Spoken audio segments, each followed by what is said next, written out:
Srpsko predanje pamti ga kao čoveka koji je na Kosovu napustio kneza Lazara, ali postoji jedan veliki problem. Nijedan izvor nastao u vrijeme Kosovske bitke ne kaže da je Vuk Branković bio izdajnik. Kako je onda postao najomraženiji čovek srpske istorije?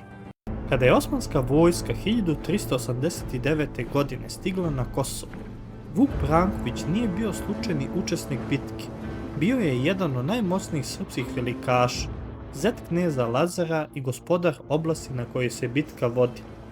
Njegova vojska borila se uz Lazarove snage i odrede koje je poslao bosanski kralj Petar.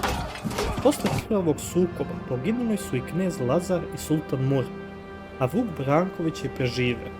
Upravo je njegov opstanak kasnije postao osnova za sumnju, ali najraniji izveštaji govore o ogromnim gubicima, smrti dvojice vladara i neizvesnom ishodu bitke. Neki su čak širili vest o hrišćanskoj pobedi. Nigde nema priče da je Vuk povukao vojsku, sklopio dogovor sa Osmanlijama ili namerno ostavio Lazara da pogine. Naprotiv, posle bitke nastavio je da upravlja svojom oblašću i još nekoliko godina odolevao osmanskom pritisku. Tek 1392. godine bio je primoran da prizna vrhovnu vlast sultana Bajazida. Ali naravno pamćenje ne nastaje samo od dokumenata. Knez Lazar je poginuo i vremenom postao mučenik koji je žrtvovao zemaljsko carstvo za nebesko. Vuk je preživeo, sačuvao vlast i nastavio političku borbu. U logici predanja jedan je izabrao žrtvu, a drugi opstanak. Posle Lazareve smrti postojalo je suparništvo između njegove porodice i Brankovića.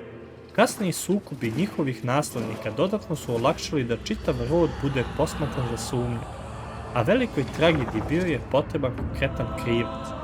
Najzanimljivije je što se priča o izdaji nije odmah vezivala za Vuk.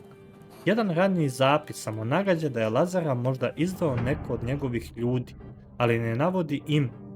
U drugim verzijama govori se o neverstvu više velikaša, dok je u jednom tekstu za izdanika proglašen čovek po imenu Dragoslav Pribišić. Tek 1601. godine, više od 2 veka posle bitke, dubrovački pisac Mavro Orbini jasno je povezao kosovsku izdaju sa Vukom Brankovićem. Do tada su se istorijski događaji, usmena predanja i različite bitke već vekovima mešali. Predanje je na kraju dobilo 3 savršeno jasne uloge. Lazar je postao mučenik, Miloš Obilić junak, a Vuk Branković izdajnik. Takva priča bila je snažnija, jednostavnija i lakša za pamćenje od složene stvarnosti srednjovekovne politike.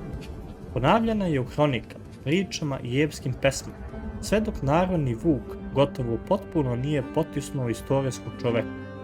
Istorija dakle ne pruža dokaz da je Vuk Branković izdao kneza Lazara na Kosovu. On nije postao izdanik 1389. godine.